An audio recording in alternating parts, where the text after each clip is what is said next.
Donc vous avez pu télécharger le dossier de départ quand vous avez dézippé sur le Mac en double-cliquant ou sur le PC en faisant clic droit, extraire. Et donc vous avez obtenu 3 dossiers. Donc ici je vous ai transféré un document InDesign. Il est dans le dossier brochure 16 pages. Donc c'est ce qu'on appelle un dossier d'assemblage, c'est-à-dire que dans InDesign, quand j'ai eu le document ouvert précédemment, dans InDesign, j'avais le document ouvert, je suis allé dans le menu Fichier Assemblage et j'ai demandé à InDesign de me faire un dossier avec le document en 3 versions. Ça s'est fait automatiquement. Et toutes les ressources utilisées par le document, les images, ça pourrait être des fichiers vectoriels, ça pourrait être des fichiers Word, des fichiers Excel. Tout est mis dans un dossier links, ça veut dire lien en anglais. Donc les dossiers d'assemblage, c'est très pratique quand vous devez transférer d'un ordinateur à l'autre un document InDesign. Parce que ça va tout rechercher pour vous, toutes les ressources, même les images qui seraient utilisées dans le document et qui seraient sur tel disque dur, d'autres images sur un autre disque dur, d'autres images peut-être même sur un serveur dans l'entreprise. Donc ça vous rassemble tout dans un but d'archiver le document pour le réutiliser plus tard, parce qu'on a fini le boulot, ou alors dans le but de transférer vers un autre ordinateur, vers quelqu'un, que ce soit quelqu'un qui travaille sur Mac ou PC. Il y aura parfois des problèmes avec les polices de caractère, il faudra faire du remplacement, mais bon là je suis sur un Mac, vous êtes actuellement sur des Mac, donc ça va de toute façon bien se passer. Mais alors, quoi d'autre? Un dossier avec des immondes bestioles dedans, des photos en tout cas d'immondes bestioles, heureusement c'est pas les vrais. Et un dossier documentation dans lequel on parle du principe du cahier dans InDesign. Donc dans une publication, un cahier c'est une partie de la publication. Quoi qu'il en soit, on va aller voir dans le dossier brochure 16 pages, on ouvre ça. Je vous conseille d'être la plupart du temps sur les ordinateurs en affichage par liste, comme je le suis ici. Sur Windows, ça s'appelle l'affichage détail. Ça vous permet de naviguer rapidement d'un fichier à l'autre, d'un dossier à l'autre. Alors que les icônes, il faut double-cliquer, puis revenir en arrière, redouble-cliquer sur un autre dossier. Vous voyez, la navigation, ça montre moins l'ensemble. Donc ça, c'est une astuce vraiment de productivité, l'affichage par liste.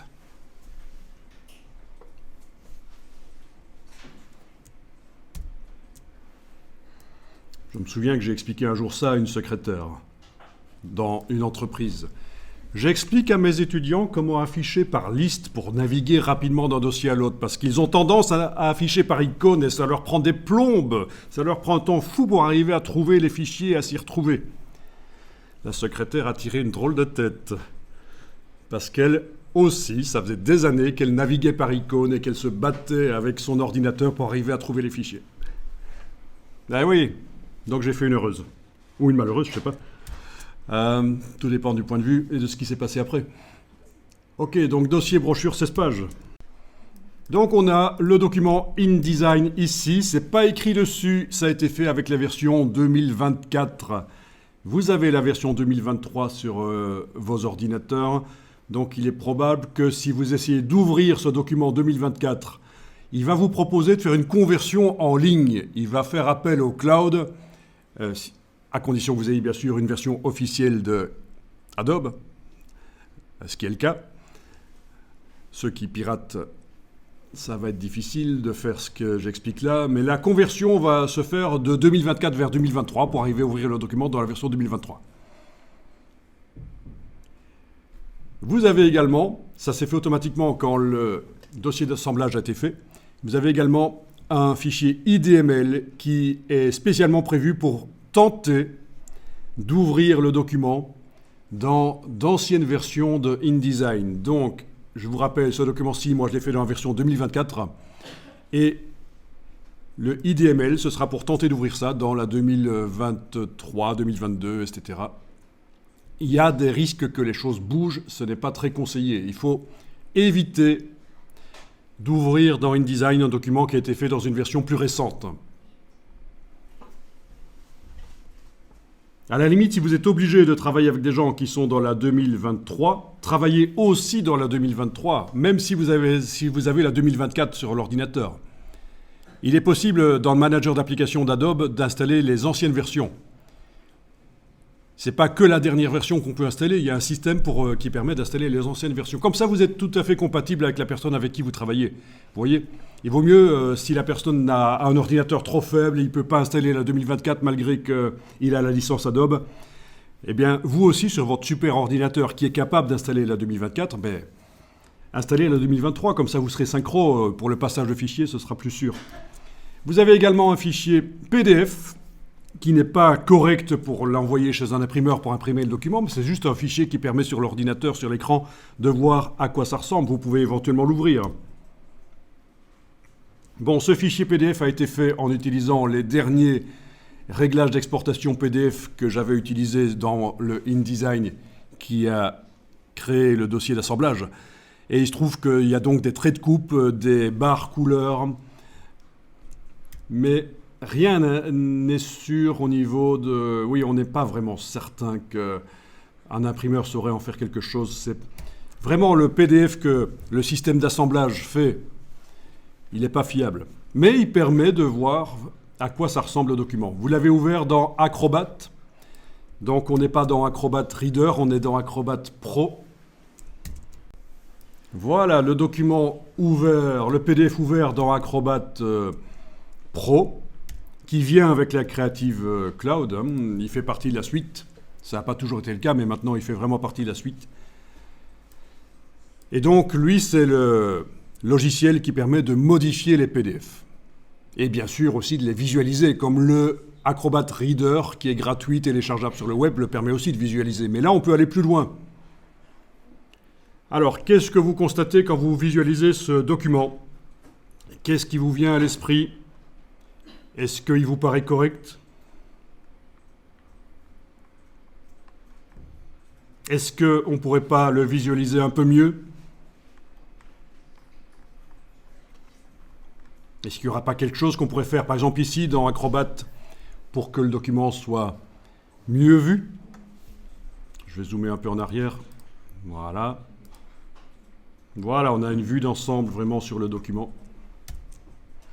Qu'est-ce qui vous vient à l'esprit quand vous voyez ça?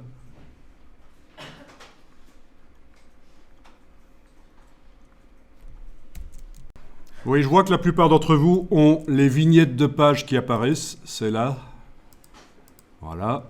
Ça a été fait automatiquement dans le PDF.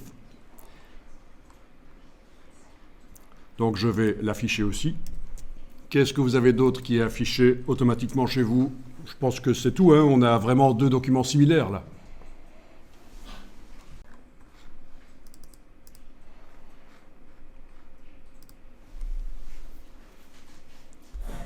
Eh bien, en fait, je vais vous le dire, puisque vous ne trouvez pas.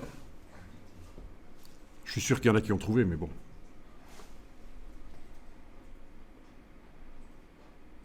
C'est un document double page. Il y a des pages de gauche et des pages de droite. C'est comme ça qu'il a été conçu dans InDesign. Et là, dans Acrobat, on le voit, une page à la fois. Il n'y a pas une page qui se met à gauche et une page qui se met à droite. Ce serait quand même bien de voir... comme si c'était un article de magazine, le visualiser un peu mieux dans Acrobat ici. Bien, donc, vous avez dans Acrobat le menu Affichage et vous allez jusque Affichage de page. Et là, vous allez pouvoir demander, par exemple, 2 pages avec défilement. Voilà, ce qui nous permet, et je vais zoomer un peu en arrière, de visualiser les pages de gauche et de droite. Et la mise en page a l'air déjà un peu plus intéressante comme ça. Déjà, le chat ici, il débordait sur la page de gauche. Il est sur la page de droite, bien sûr, mais il débordait sur la page de gauche. Alors, normalement, vous avez toutes les pages de droite qui ont des numéros impairs et les pages de gauche qui ont des numéros pairs, parce que c'est une convention, c'est comme ça que ça se passe. Non, c'est pas le cas. Et votre première page, est-ce qu'elle est seule comme ça? Ah, juste à gauche de la première page, vous avez la page 2, le chat ici. C'est parce qu'on n'a pas demandé double page avec couverture. Couverture, c'est toujours une page de droite. Et chez moi, c'est correct. Donc chez vous, je vais vous demander de faire un effort parce que ça commence à bien faire. Non, je rigole, évidemment. Ok, donc affichage de page. Vous avez certainement ceci qui est décoché. Afficher la page de couverture en mode 2 pages. Et donc vous avez ça. Voilà. Vous savez ce que je suis en train de vous expliquer? Il y a des étudiants qui ont du mal à assimiler ça et ils ne comprennent pas que c'est possible de faire en sorte que leur document double page InDesign en PDF s'affiche en double page dans Acrobat. C'est quand même utile. Si je dois envoyer ça à un client pour qu'il puisse voir, juger, il y a d'autres systèmes pour envoyer un client. Il y a aussi un système Publish Online chez Adobe. On envoie sur le cloud et on visualise dans un navigateur web. Mais là, c'est un PDF qui a été exporté. Si c'est pour une révision pour le client, pour qu'il puisse dire ce qu'il en pense, j'ai intérêt à très distinctement indiquer en grand, en rouge, clignotant, je rigole, pas clignotant, que c'est une version intermédiaire, pas finale. Sinon, ce document, on ne sait jamais, il risque de se retrouver au final à l'impression, parce que quelqu'un a fait une gaffe, il risque de se retrouver finalement, et alors qu'il n'est pas fini en fait. Vous voyez? Donc ça n'a pas été fait ici. Et donc je vous parle du cas où j'envoie à un client le document pour qu'il puisse regarder, mais il faudrait normalement qu'on indique clairement qui traverse tout en rouge transparent, par exemple, que c'est une version intermédiaire non finale pour évaluation. Mais quoi qu'il en soit, vous arrivez maintenant en faisant ceci, affichage de page, afficher la page de couverture en mode 2 pages, vous arrivez à avoir le document correct.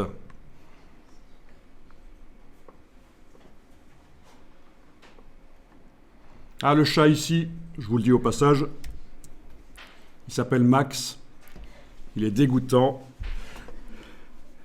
je compte le donner. Non, je rigole. Je voulais juste dire que c'est pas ses vrais yeux, hein. C'est une manipulation dans Photoshop avec le remplissage génératif, le inpainting, que j'ai fait différents tests pour remplacer les yeux. Mais est-ce que quelqu'un avait remarqué que ses yeux étaient bizarres? Non, ben voilà, il n'a pas du tout les yeux comme ça au départ. Donc c'est assez incroyable ce qu'on peut faire maintenant avec la version 2024 de Photoshop, le outpainting, pour inventer du décor autour d'une photo ou d'une illustration. Ça fait longtemps que le outpainting dans autre chose que Photoshop, puisque ça vient juste d'arriver dans Photoshop en septembre 2024, mais ça fait longtemps qu'il y en a qui l'utilisent avec d'autres systèmes d'intelligence artificielle pour inventer un décor autour. Par exemple ici, pour cette peinture de Vermeer, la Dame à la perle, c'est un petit tableau en fait. Et donc c'est ça le outpainting. Et donc ça existe dans Photoshop. Et vous-même, pour vos illustrations, vous pouvez, il y a des illustrateurs qui le font, vous pouvez inventer le décor autour d'une illustration. Il y en a qui le font, une case qui montre les personnages en plan serré, et la case suivante qui les montre avec le décor, mais le décor a été inventé par intelligence artificielle. C'est assez dingue. Ça fait des années qu'il y en a qui font ça. Pas 10 ans, hein, ça fait 2-3 ans, on va dire. C'est quand même nouveau comme technique. Ça aussi, c'est un tableau petit, avec tout le reste qui a été inventé. Donc Photoshop permet de faire ça notamment, mais la démarche ici a été différente puisque c'est du inpainting. J'ai sélectionné une partie du chat, les yeux, et je lui ai demandé de me faire différentes propositions. Il s'est planté beaucoup, mais enfin bon, en moins d'une minute, on l'a quand même trouvé. les bons yeux, mais il a quand même fait 80% de propositions qui étaient foireuses. Et à part ça, il y a eu un traitement pour rendre l'image plus intéressante, parce qu'une bête image couleur, dans une publication, c'est parfois moins intéressant qu'une image qui a été colorisée. Donc elle a été colorisée avec teinte de saturation en mode colorisé dans Photoshop. Ça aurait pu être avec les courbes de transfert de dégradé.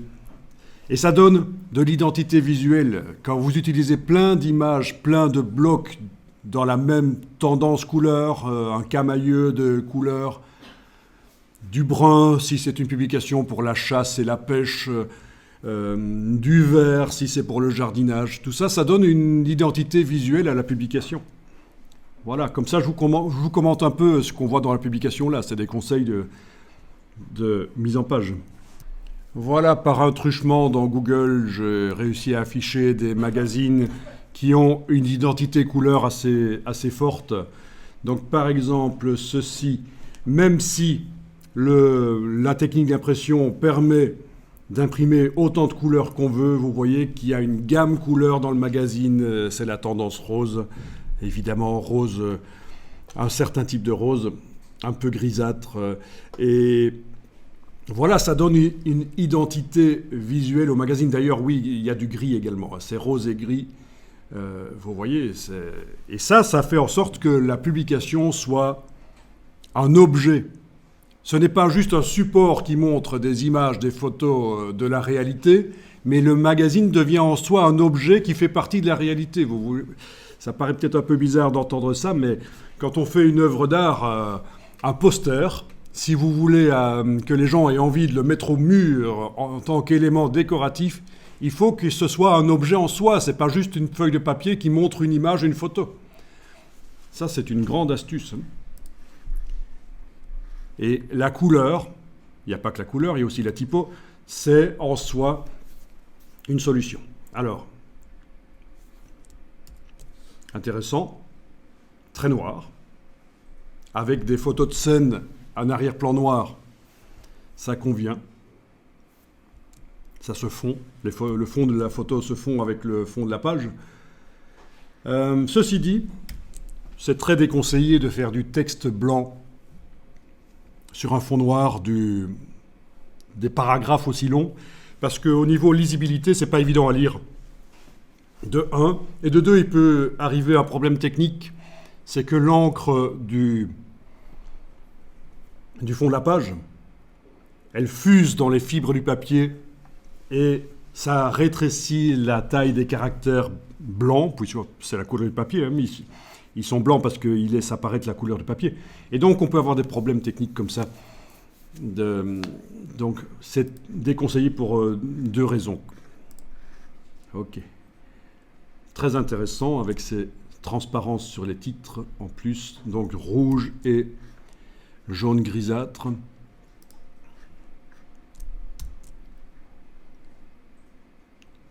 Donc, qu'est-ce qui détermine ce choix ?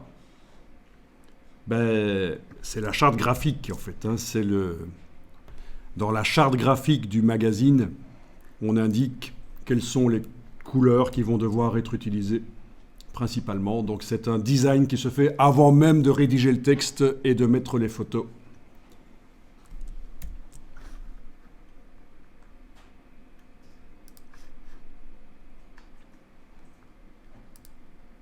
Bon, il y a énormément de choses qui pourraient être dites en plus. Il y a beaucoup de bons exemples. Tiens, je suis bon quand même pour trouver les choses sur Google. Je rigole. Ok, on va revenir ici. Alors, le PDF, vous allez le fermer. Voilà, il ne vous a pas demandé de le sauvegarder. Et vous le réouvrez. Et la demande d'affichage particulier que nous avons demandé a été oubliée. Eh ben oui. C'est pas de chance. On voulait préparer le document pour que le client, quand il ouvre sur son Acrobat Reader, parce qu'il n'a pas Adobe, il a juste le Reader gratuit lui, mais c'est le même principe. Donc, comment faire ? Eh bien, on va aller dans menu Fichier, Propriétés. Je suis donc dans Acrobat Pro, je vais dans Fichier, Propriétés. Et là, on a différentes choses, dont Vue initiale. C'est ce qui nous intéresse. Ça veut dire comment le document s'ouvre. Vue initiale, c'est ça. Donc, disposition des pages, vous allez choisir... C'est un peu différent de ce qu'on avait dans le menu affichage, mais c'est en fait la même chose. 2 pages en continu, avec une page de couverture. Donc la première page se met à droite. Voilà ce qu'on va demander ici. Disposition des pages, 2 pages en continu, avec page de couverture. Dans ce cas-ci, puisqu'il y a une page de couverture. Zoom par défaut, qu'est-ce qu'on va mettre ici? On va mettre pleine largeur, je pense que ça pourrait être bien. Comme ça, il va apparaître le plus grand possible sur l'écran sur lequel on ouvrira le document. Ouvrir à la page 49 sur 64, c'est un document de 16 pages et bizarrement, mais c'est pas bizarre du tout parce que c'est en fait un article qui va s'insérer dans un magazine, il commence à la page 49, qui est une page de droite. Donc quand je parle d'une page de couverture, en réalité c'est plus une page d'accueil de l'article. D'accord ? Dans le magazine, il y a une page d'accueil de l'article mais c'est une page de droite. Oui, et parce que comme ça, vous demandez à plusieurs personnes de faire plusieurs mises en page d'articles. Vous leur dites, ton article commencera à la page 49, c'est 16 pages. Et voilà, si vous avez plusieurs personnes qui font ça, vous mettez ensemble 3 articles de 16 pages, par exemple. Vous mettez ça, vous avez déjà le magazine, quoi. Puis il suffit d'insérer des publicités, la vraie couverture du magazine, le sommaire, etc. Ce sera les 16 pages qui ne sont pas rédigées par les 3 personnes qui font les 3 articles de 16 pages. Donc voilà en gros à peu près la logique derrière ça. Voyons, on va pouvoir éventuellement voir ça. Onglet de navigation, là-dedans. Ah oui, ça serait intéressant que d'office le panneau page apparaisse. Oui, on va choisir... et peut-être qu'il y a des signés aussi, mais... Les signés, c'est un chapitrage qui est fait automatiquement au départ des titres qui sont dans le document InDesign. Oui, allez, on va choisir ça. Panneau signé et page.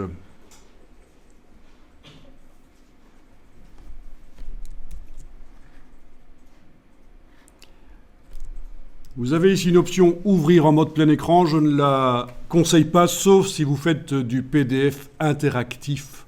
Là, évidemment, c'est un peu comme une petite application. Il faut que ça s'ouvre plein écran. Et on navigue avec des boutons que vous avez prévus sur les pages, des boutons interactifs. Mais ce n'est pas le cas ici. Donc ne cochez pas ouvrir en mode plein écran ici. Ça risque de perturber les gens, d'autant plus qu'il y a un message d'accueil qui dit « Ce document va s'ouvrir plein écran, l'autorisez-vous » Et si vous avez affaire à quelqu'un qui est un peu stressé, un client stressé, il va se dire « Oui, il est vérolé ton fichier, il me met un message. » Donc ne cochez pas ça.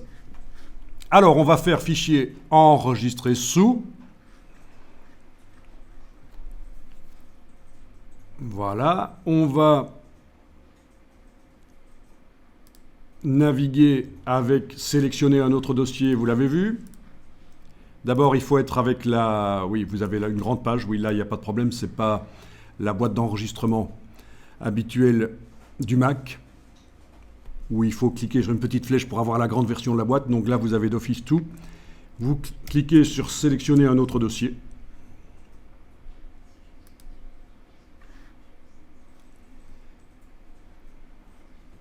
Vous allez jusqu'au dossier d'aujourd'hui, le cours InDesign créatif, et on va changer légèrement le nom ici, on va dire en 2 pages, voilà.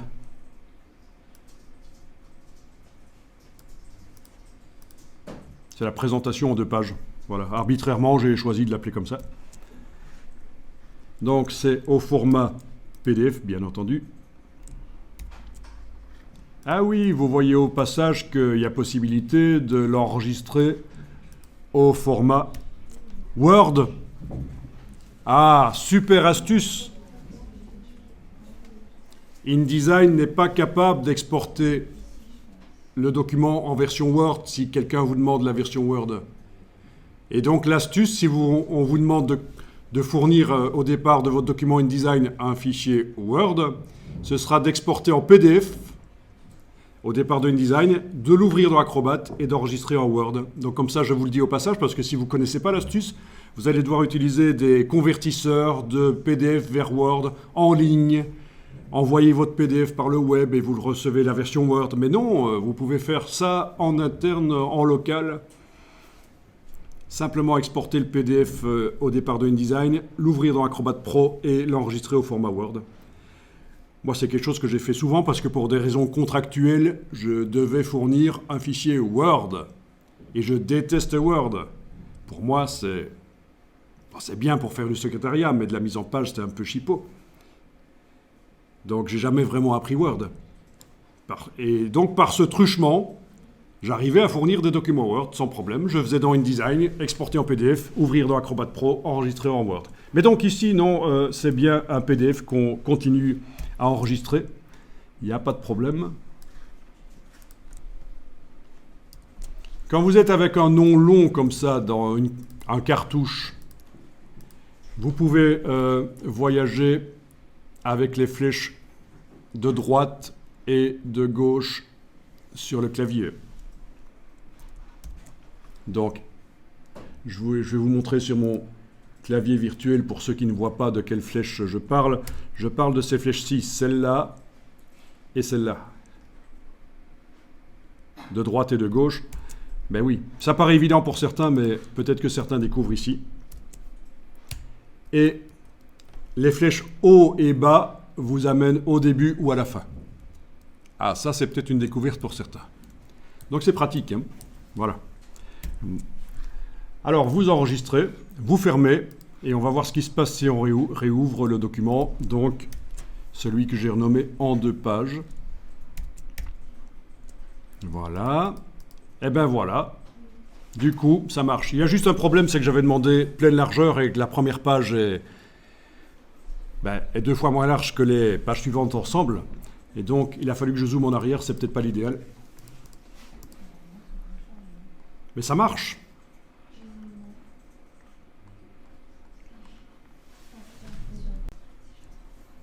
Ok, je tente quelque chose ici dans Acrobat, toujours dans Propriétés, au niveau de la vue initiale. Zoom.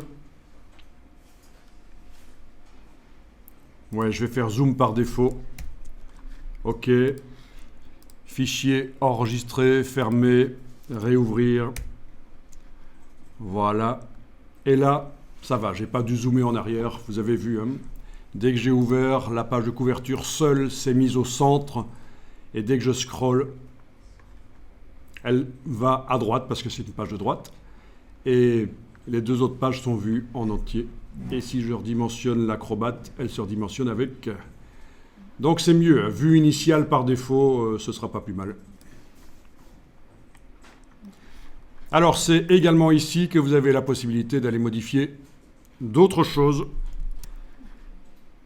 Ok, ah oui, on a les signés qui se sont affichés automatiquement, mais comme il n'y en a pas dans le document, on ne les voit pas, mais le panneau signé s'est ouvert automatiquement, c'est ce qu'on avait demandé. Alors, donc, dans le fichier propriété, vous avez la protection. Vous pouvez protéger le document pour que personne ne puisse l'ouvrir sans le mot de passe. Donc, oui, il y a protection par mot de passe ou certificat. Il y a quand même pas mal de types de protection, ça s'est ajouté. Avant, il n'y avait que la protection par mot de passe, mais maintenant, il y a le certificat et même d'autres types de protection. Je prends la protection par mot de passe. Et là, je peux dire qu'il faut un mot de passe pour ouvrir le document. Voilà, je vais écrire le mot de passe bla bla bla. OK. Ah mince, je viens de vous donner le mot de passe de mon ordinateur. Oh, dommage. Ah tiens, c'est assez faible. Je ne vais pas me laisser insulter, je ne suis pas faible, sachez-le. Alors, droit, restreindre la modification et l'impression. Ben oui, on peut également dire que l'impression est autorisée, aucune impression, ou seulement en basse résolution, Voilà, on précise. Les modifications, qu'est-ce que la personne peut faire? Aucune modification. Voilà. Mais il n'y a pas de raison qu'il puisse modifier le PDF. Si, peut-être pour mettre des notes. Insérer des commentaires, oui, pour un client, ça pourrait être intéressant.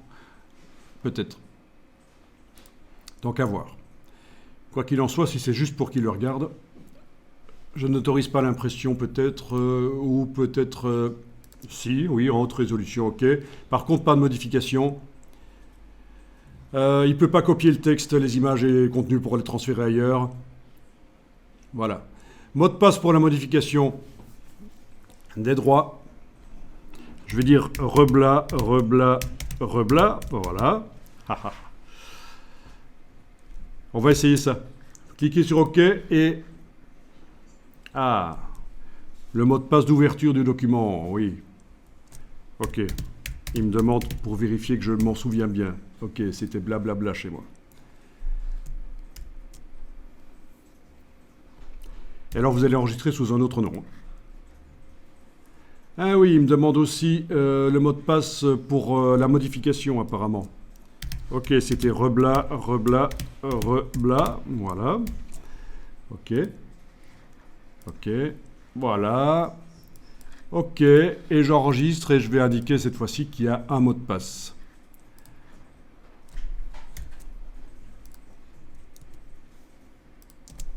Avec mot de passe. Avec MDP. Voilà. Donc du coup, si je ferme le document et que je l'ouvre, bon, je l'avais enregistré par erreur dans mon dossier document, je l'ai transféré finalement dans le bon dossier ici. J'espère que vous l'avez enregistré dans le dossier d'aujourd'hui. Et voilà, quand j'essaye de l'ouvrir, là j'ai sélectionné le fichier là, et j'ai fait commande O, CMD O, le raccourci sur le clavier, ce qui correspond à double-cliquer sur le fichier. Voilà. Et alors il demande le mot de passe pour l'ouvrir.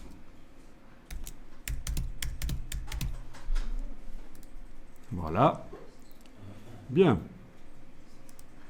Alors, il demanderait aussi un mot de passe si j'essaie de le modifier. Donc, vous avez vu, c'est intéressant. Et il y a d'autres choses qui peuvent être faites énormément. Acrobat et les PDF, c'est vaste. Surtout si on commence à toucher au monde de l'impression professionnelle chez les imprimeurs. Mais c'est un marché de niche. Je ne vous dis pas qu'il faut que vous étudiez le PDF en détail, suivre une formation de 12 heures en vidéo ou de 3 jours dans un centre de formation sur le PDF pour l'impression. Il faut en avoir l'usage. C'est très de niche. C'est un marché de niche. Ça veut dire il y a peu de gens qui utilisent ça au quotidien, qui pratiquent ça dans leur métier. Donc ça ne vaut pas la peine quand on est débutant et qu'on n'en a pas l'usage, d'aller plus loin, de commencer à gérer les encres dans le PDF et des choses comme ça. Mais quoi qu'il en soit, vous avez eu la petite formation là. Voilà.